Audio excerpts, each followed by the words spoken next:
Welcome to Freya's Fairy Tales, where we believe fairy tales are both stories we enjoyed as children and something that we can achieve ourselves. Each week, we will talk to authors about their favorite fairy tales when they were kids and their adventure to holding their very own fairy tale in their hands. At the end of each episode, we will finish off with a fairy tale or short story read as close to the original author's version as possible. I am your host, Freya Victoria. I'm an audiobook narrator that loves reading fairy tales, novels, and bringing stories to life through narration. I'm also fascinated by talking to authors and learning about their why and how for creating their stories. We have included all of the links for today's author and our show in the show notes. Today is part 2 of 2, where we are talking to Pamela Topjian about her memoir, I Didn't Come This Far, to Only Come This Far. Today we will finish hearing about her incredible journey of overcoming neglect, abuse, and trauma. How therapy helped her through all of these things so she could build the life she really wanted. I didn't come this far to only come this far. A true story of my own journey through a life of betrayal, abuse, and neglect, to one of peace, love, and freedom. A true story in her own words, 5 years in the making. Pamela walks down memory lane. An account of her life as a woman born in America in the 60s. Pamela talks openly and candidly about a life full of neglect, betrayal, abuse, grief, and loss. One traumatic event after another. Until a total breakdown after being left unconscious on the floor after an attack by her addict husband is a catalyst to an awakening and finally realizing true love, peace, and freedom in her 50s. Trigger warnings: poverty, neglect, rape, sexual assault, and physical abuse. A note from the author: I was going to stop writing when my life settled down, but it's clear that isn't happening anytime soon. I didn't come this far to only come this far. I keep going, keep reaching my goals and dreams. My hope is to show you that no matter what you go through, that you can do more than survive and just exist. There's nothing special or different about me. Much of what I went through is all too common. I wrote this for my own therapy, to not have gone to the grave without telling my story, to bring hope and inspiration to others. Thank you, dear reader, for your interest and support. Pamela Topjian. So you are now, so what is the biggest decision? I mean, you moving across the country, in my opinion, is probably going to have been your biggest made for you decision, but is there anything, you changed jobs, you moved across the country, what other big things have you decided to do for you?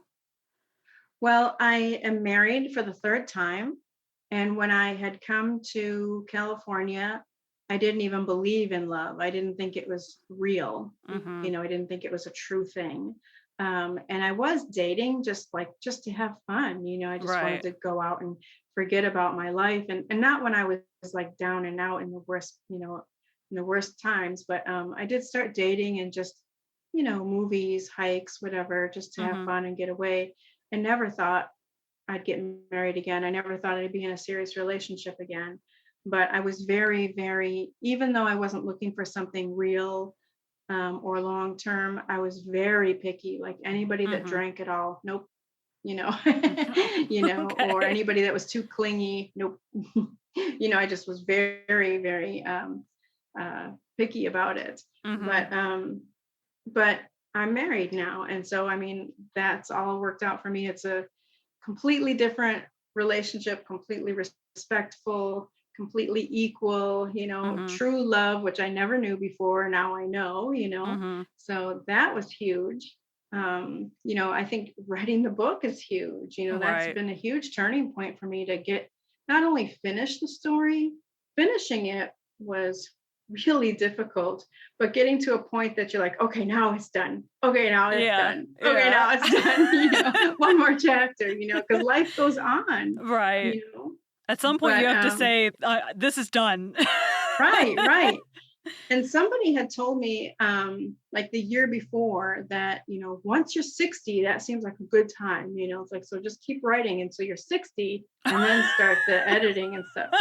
But then I had But when I got married and we, got an apartment together and everything, I thought everything's gonna settle down now. And Mhm. and I was doing hypnotherapy and it's like, okay, everything's gonna calm down now. Now is a good time. But things Mhm. just kept happening and just kept going on and all for the good now. It's like, well, I gotta add this and I gotta add this and I Right. gotta add this. It's not gonna calm down. Right. So just keep going and then, maybe there'll be a part two.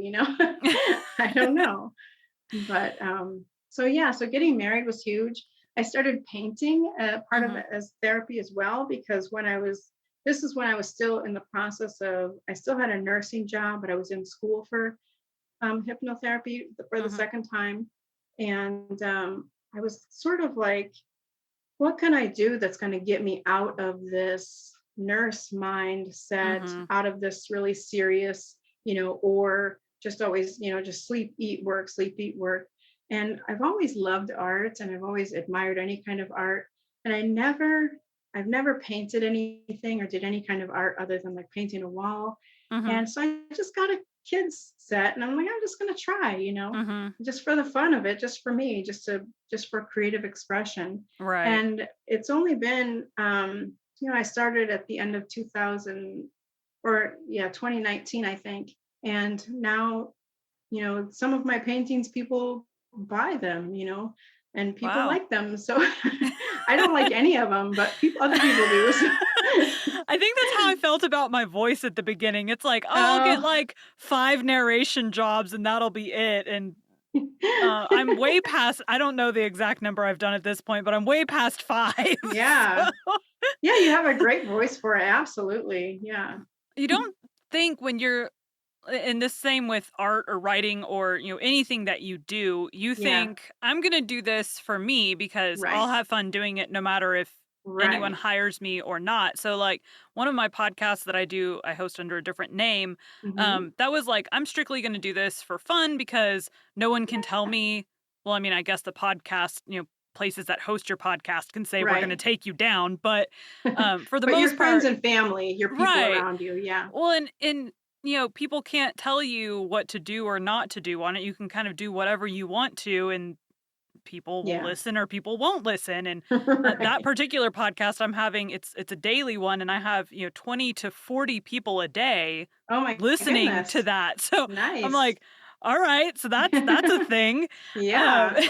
and then I decided to start this one, which is a totally different Mhm. podcast than that one is. Uh, but yeah, it's just it's weird with anything that you do, I feel like do it for you. Do it because Yeah. you're having fun, and if you can make money off of it, that's just a bonus. Right, exactly. And that was the same with the book. I did it for Mhm. me. I did it for Right. me. I did not think about publishing until I was closer to the end. Mhm. I did it for me and it was really, really helpful. And I would suggest people write out their story, write it Mhm. out, get it out of you. And that's very therapeutic in itself. And then if it's something that you feel like, you might be interested in the world hearing or it might be inspiring to others, Mhm. then look into publishing. Well, even if you So don't think it'll be inspiring to others, I mean, right, you you don't never even know know. really. Right. Right, right. Yeah, you don't even know. And I didn't know either really, but I know that I had read others that kind of really struck me, Mhm. and those stories were a little more extreme than mine, and it kind of made me feel like, you know, I can relate with a lot of that, even though their stories are more extreme with the tragedy.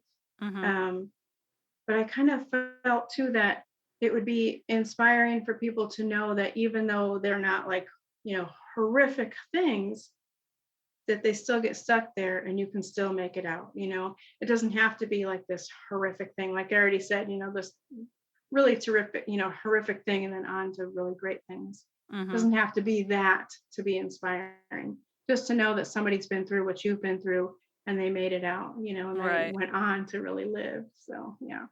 Well, I got to a point that I totally trusted myself. I got Mhm. to a point that I knew that I would have a better, a better view than I did before. I Mhm. knew I trusted myself now. Um, and like I said, I wasn't really planning to get married. I wasn't looking for a long-term relationship. It was Mhm. just kind of developed on its own slowly, Mhm. and yeah, and it's just a we make each other better individually, Mhm. and that's what matters. I think it's not, oh, I'm better with this person or we're so good Right. together. It's like we are, and especially when you're a little older too, it's like we have helped each other grow personally just Mhm. by being in the presence of, somebody that respects you and, and truly loves you, Mhm. and an equal partnership, an equal relationship.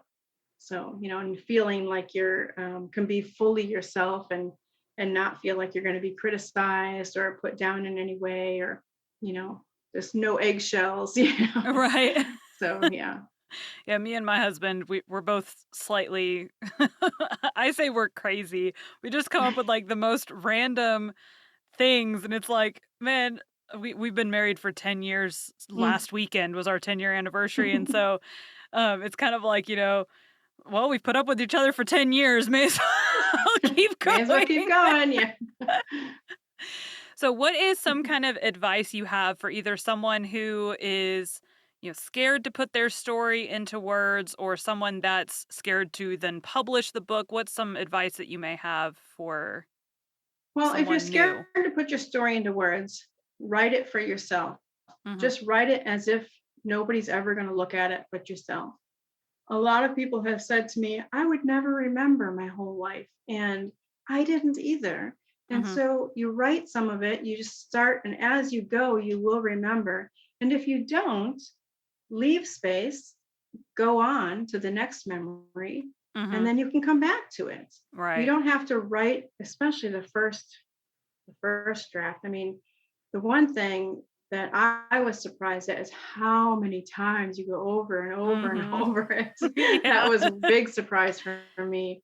But yeah, my advice would be write it as if you're writing it just like a diary or a Mhm. journal. Don't even worry about the grammar or the spelling or how it sounds, if it's readable, or don't even think that anybody else is going to read those words. Mhm. Even if your end goal is publishing from the beginning, make that first draft, just get it down, and then know that you will go back and make it more readable and more, then, you'll have an editor. If you don't have an editor, that's another thing. Get an editor because because that was another thing for me, is like I self-published with KDP, and I had friends read it, and I put it through a couple programs, and then when I got the physical book, I noticed errors in it, and I was Mhm. kind of embarrassed and kind of,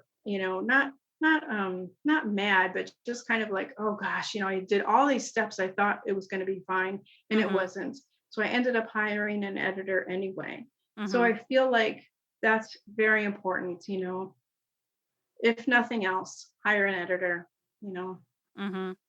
don't think that, if you have so many people read it, whether it's friends or people you don't know, there's beta readers are out there and stuff. Still, get an Right. editor. I feel like so I haven't got I'm writing my own book, fiction book. I haven't got to the point of editing. I'm like Hmm. not even I don't know. I think today Yeah. I hit like 22,000 words on it, so it's not, Nice. chump change at this point, but I'm Yeah. not anywhere close to the editor part of things. And Yeah. I'm thinking like I'm very meticulous about stuff, but I'm like, I don't know if I trust me. In fact, I had to read it had been a while yesterday since I had looked at it, probably like a Hmm. month since I'd written on it. I had to go back and read through what I had Yeah. done so far because I'm like, I don't remember what I what Yeah. I did. Right. Right. So I'm reading through and realizing that some of the chapters, my dog is barking. Some of the chapters for some reason I had written in past tense for like Ah. most of it. Hmm. So then I'm taking all this time editing. I'm like, no, get your first draft done. You can edit it later.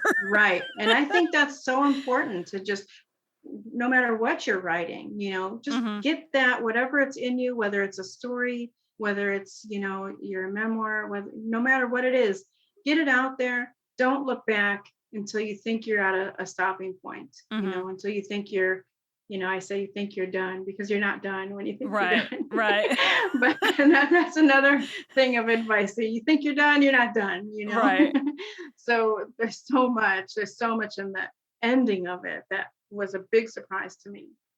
But I think that's a huge thing. Don't start editing before you're done Mhm. or before you think you're done.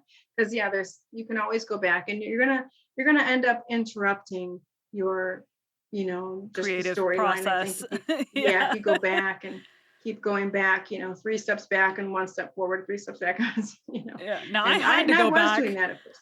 I had to go back because I couldn't remember, some of what I Right. had. I'm like, "Did this already happen or did this" I'm very Yeah. much not planned, like, in my head, I know where I eventually want to get to, Right. but I don't You have, weren't sure what you like, had down yet. Yeah. yeah, I wasn't sure, like, did I do this already or did I not do this already? And then you kind Yeah. of have to read it. You can't just, like, find it in the text and read, some little snippet. Right. Um, so what kind of advice do you have for someone if they are, going through a situation like yours? Kind of what advice do you have for someone? Because you said you had the cops help get you out. Mhm. How does that, kind of phone call to them go? Like, was there a special line to call into or Well, I believe I just called 911 because I had been beat up and I was on the floor of my closet and Mhm. I didn't know where he was in the house. And I Right. didn't feel safe to come out of that room because I Mhm. had tried several times earlier in that night. So I ended up calling 911. Um, but the advice would be there was a point weeks ahead of that. Mhm. I already decided to divorce because I had found out he was self-sabotaging, doing these, taking his prescription medication not as prescribed. He Mhm. was overdosing and taking them together and drinking on top of all of it. And I Mhm. didn't, and I was putting so much of he wasn't working. I was working 16-hour shifts, 12-hour shifts. Jeez. Yeah, so I was just, really for my own detriment trying to help him and he was Mhm. just self-sabotaging. Right. And I said, that's it, I can't do this anymore. And we had had a year of in and out of psychiatric hospitals, out of other treatment centers and Mhm. everything, so I had done all I could. And I said, I have to leave. I am getting a divorce. But I was staying because he didn't have a job. I didn't Mhm. want him to go out on the street. So my advice with that is when you need to get out, Yeah. especially if it's a dangerous situation or it's a potentially dangerous situation. Mhm. Don't feel like, well, I can't put them out on the street or worry about whether they'll be able to pay their bills or whatever it is. That's you need to Well, take care of you first. yeah, that's kind of their problem.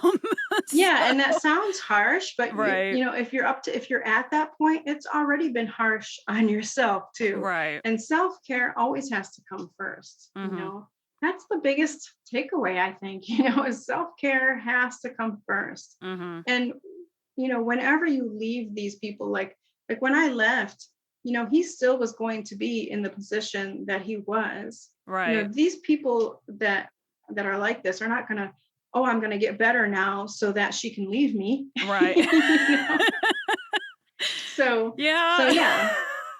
yeah, if that's what you're waiting for. It's never gonna happen. Right, right. So when Okay. you're ready, that's when you take the initiative. Don't wait till you're knocked unconscious on the closet floor. And so Don't if wait till it gets to you that point. if you had gotten out, when you weeks ahead of time, what would Yeah. you have rather than call 911, what would you have done at that point, looking hindsight it's always Yeah. best. What steps would you have taken differently if you'd gotten out sooner?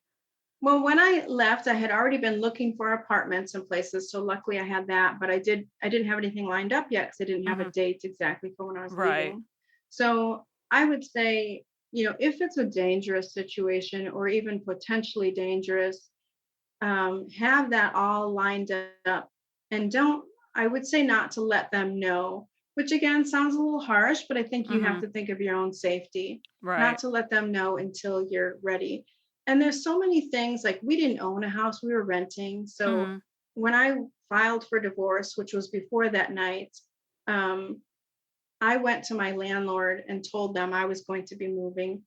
They knew I Mhm. was the only one working. I said, I want off the lease do what you want with Mhm. him, you know?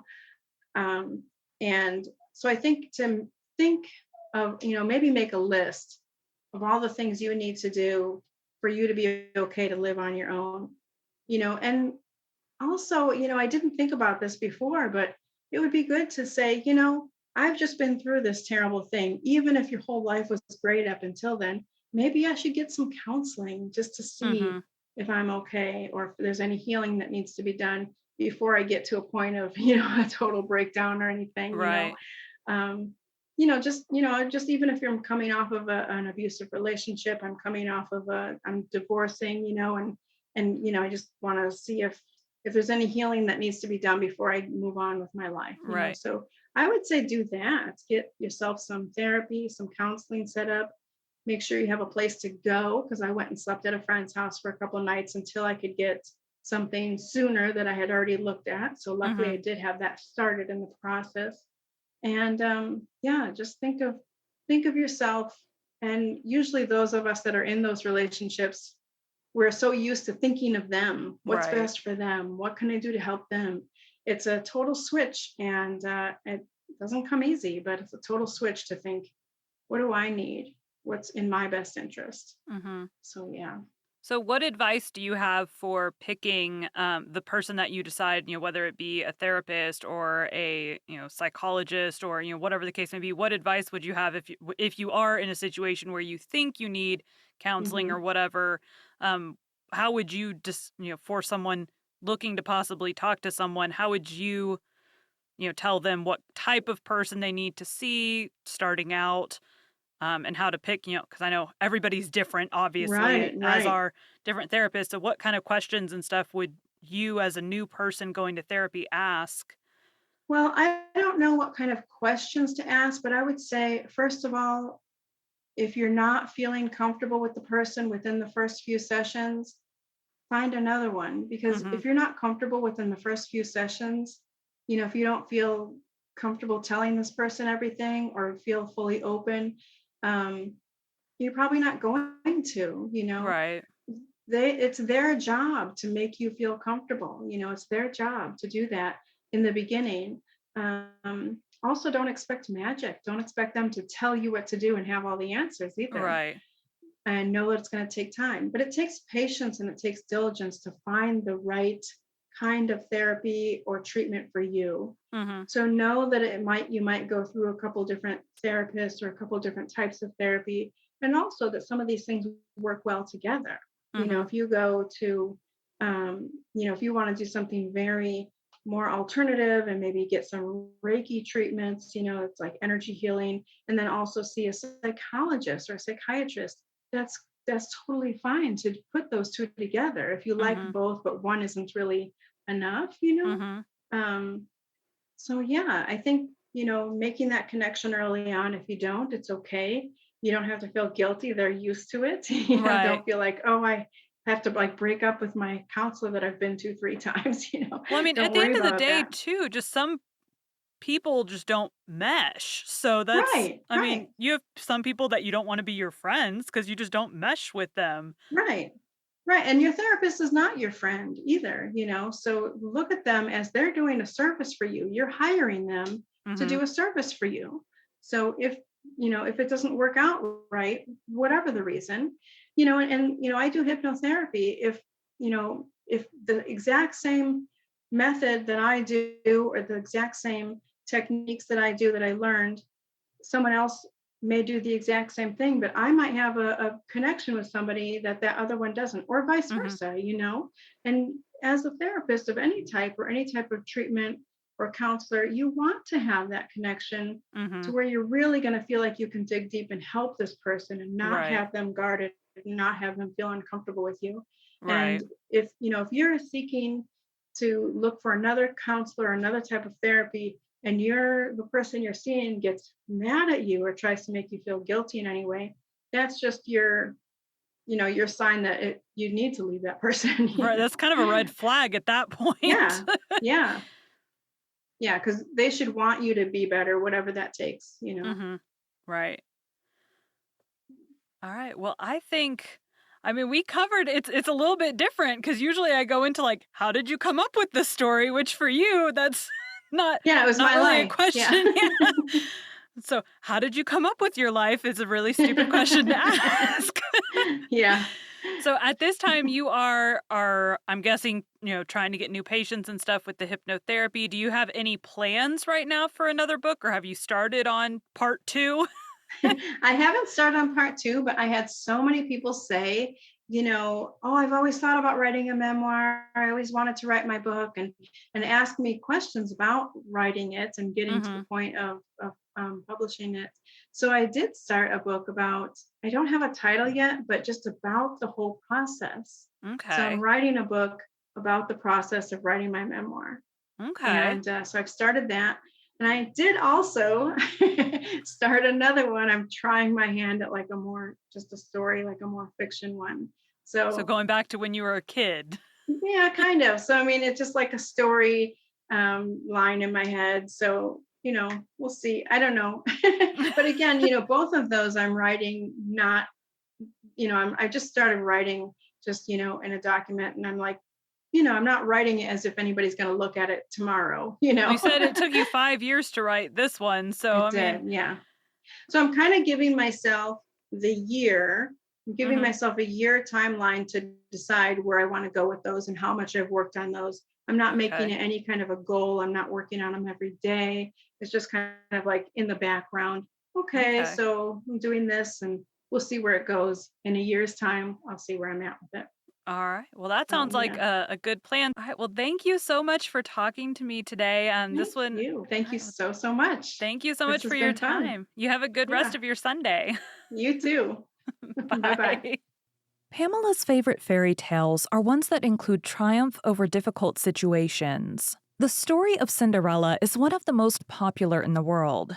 In the West, it has enjoyed a continuous following since its revision and publication by Charles Perrault in 1697 CE, but the tale of the young heroine, unjustly forced into servitude who becomes elevated to royalty, was told for centuries before in China during the Tang Dynasty, 1618 to 907 CE, in the story of Ye Shen. In this story, the evil stepmother and stepsister kill the animal friends of Ye Shen, but in the end are destroyed and the girl wins the hand of the king. The story was reworked in the 17th century CE in Italy prior to Perrault's version by the poet Giambattista Basile, 1566 to 1632 CE. The posthumous publication of Basile's now famous children's book Il Pentamerone in 1634 CE included the story La Gatta Cenerentola, The Cat Cinderella, which is recognized as the first European appearance of the story in print, although,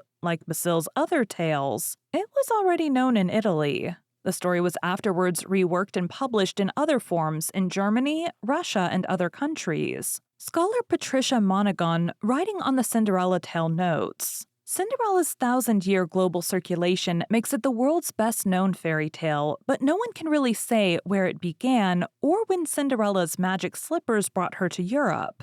Today, we will be reading Ye Shen by Ai Ling Louis. Don't forget, we are also continuing the original story of Beauty and the Beast on our Patreon. Ye Shen, a Cinderella story from China, retold by Ai Ling Louis. In the dim past, even before the Qin and the Han dynasties, there lived a cave chief of southern China by the name of Wu. As was the custom in those days, Chief Wu had taken 2 wives.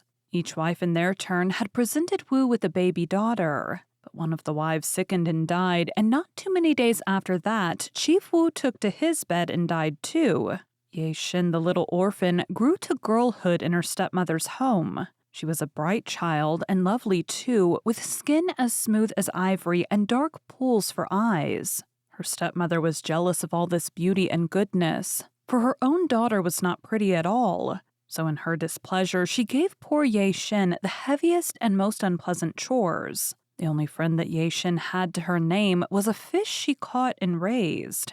It was a beautiful fish, with golden eyes, and every day it would come out of the water and rest its head on the bank of the pond, waiting for Ye Shen to feed it. Stepmother gave Ye Shen little enough food for herself, but the orphan child always found something to share with her fish. which grew to enormous size. Somehow the stepmother heard of this. She was terribly angry to discover that Ye Shen had kept a secret from her. She hurried down to the pond, but she was unable to see the fish, for Ye Shen's pet wisely hid itself. The stepmother, however, was a crafty woman, and she soon thought of a plan. She walked home and called out, "Ye Shen, go and collect some firewood. But wait, the neighbors might see you. Leave your filthy coat here." The minute the girl was out of sight, her stepmother slipped on the coat herself and went down again to the pond. This time the big fish saw Ye Shen's familiar jacket and heaved itself onto the bank, expecting to be fed. But the stepmother, having hidden a dagger in her sleeve, stabbed the fish, wrapped it in her garments, and took it home to cook for dinner. When Ye Shen came to the pond that evening, she found her pet had disappeared. Overcome with grief, the girl collapsed on the ground and dropped her tears into the still waters of the pond. "Ah, poor child," a voice said. Ye Shen sat up to find a very old man looking down at her. He wore the coarsest of clothes, and his hair flowed down over his shoulders. "Kind uncle, who may you be?" Ye Shen asked. "That is not important, my child. All you must know is that I have been sent to tell you of the wondrous powers of your fish." "My fish? But sir—" The girl's eyes filled with tears, and she could not go on. The old man sighed and said, "Yes, my child, your fish is no longer alive, and I must tell you that your stepmother is once more the cause of your sorrow." Ye Shen gasped in horror, but the old man went on. "Let us not dwell on things that are past," he said, "for I have come bringing you a gift. Now you must listen carefully to this. The bones of your fish are filled with a powerful spirit. Whenever you are in serious need, you must kneel before them and let them know your heart's desire. But do not waste their gifts." Ye Shen wanted to ask the old sage many more questions, but he rose to the sky before she could utter another word. With heavy heart, Ye Shen made her way to the dung heap to gather the remains of her friend. Time went by, and Ye Shen, who was often left alone, took comfort in speaking to the bones of her fish. When she was hungry, which happened quite often, Ye Shen asked the bones for food. In this way, Ye Shen managed to live from day to day, but she lived in dread that her stepmother would discover her secret and take even that away from her. So the time passed, and spring came. Festival time was approaching. It was the busiest time of the year. Such cooking and cleaning and sewing there was to be done.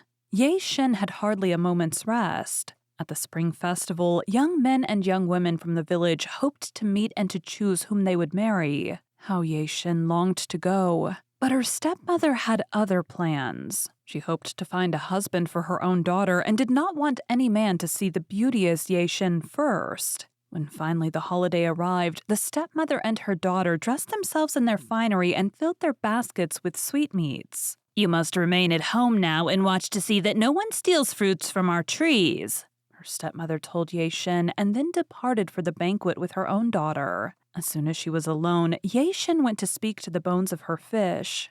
"Oh, dear friend," she said, kneeling before the precious bones. "I long to go to the festival, but I cannot show myself in these rags. Is there someone I could borrow clothes fit to wear to the feast?"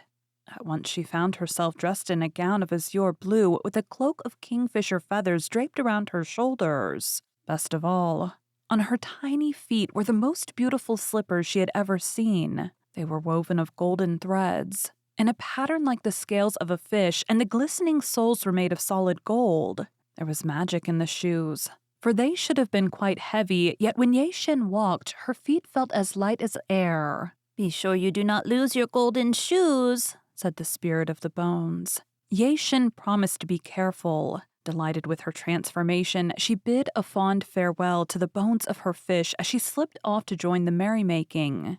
That day Ye Shen turned many a head as she appeared at the feast. All around her people whispered, "Look at that beautiful girl!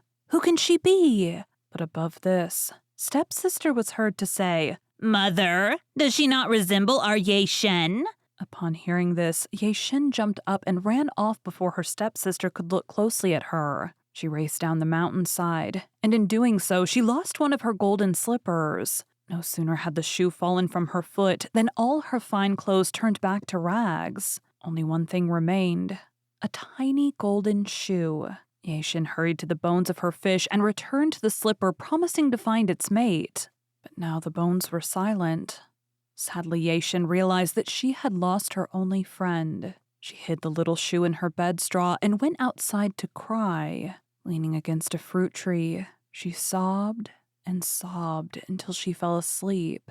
The stepmother left the gathering to check on Ye-Shin, but when she returned home, she found the girl sound asleep with her arms wrapped around a fruit tree. So thinking no more of her, the stepmother rejoined the party. Meantime, a villager had found the shoe.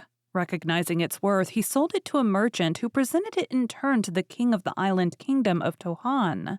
The king was more than happy to accept the slipper as a gift. He was entranced by the tiny thing, which was shaped of the most precious of metals, yet which made no sound when touched to stone. The more he marveled at its beauty, the more determined he became to find the woman to whom the shoe belonged. A search was begun among the ladies of his own kingdom, but all who tried on the sandal found it impossibly small. Undaunted, the king ordered the search widened to include the cave women from the countryside where the slipper had been found. Since he realized it would take many years for every woman to come to his island and test her foot in the slipper, the king thought of a way to get the right woman to come forward. He ordered the sandal placed in a pavilion by the side of the road near where it had been found, and his herald announced that the shoe was to be returned to its original owner. Then, from a nearby hiding place, the king and his men settled down to watch and wait for a woman with tiny feet to come and claim her slipper.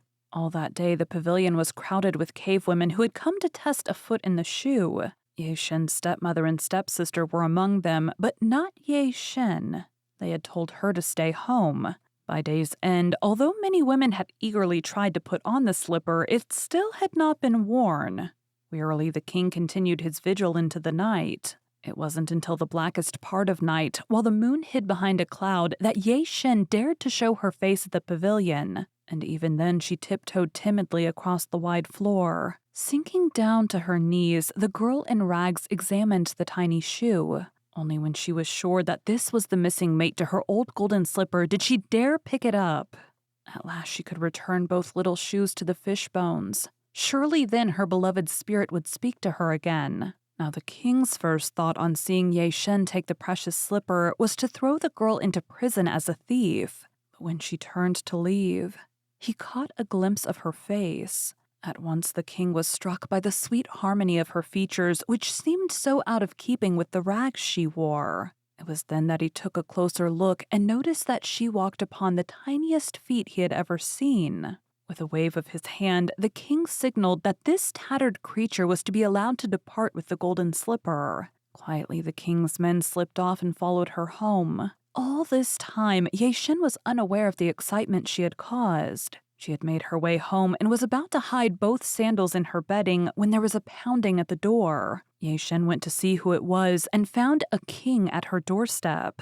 She was very frightened at first, but the king spoke to her in a kind voice and asked her to try the golden slippers on her feet. The maiden did as she was told. And as she stood in her golden shoes, her rags were transformed once more into the feathered cloak and beautiful azure gown. Her loveliness made her seem a heavenly being, and the king suddenly knew in his heart that he had found his true love.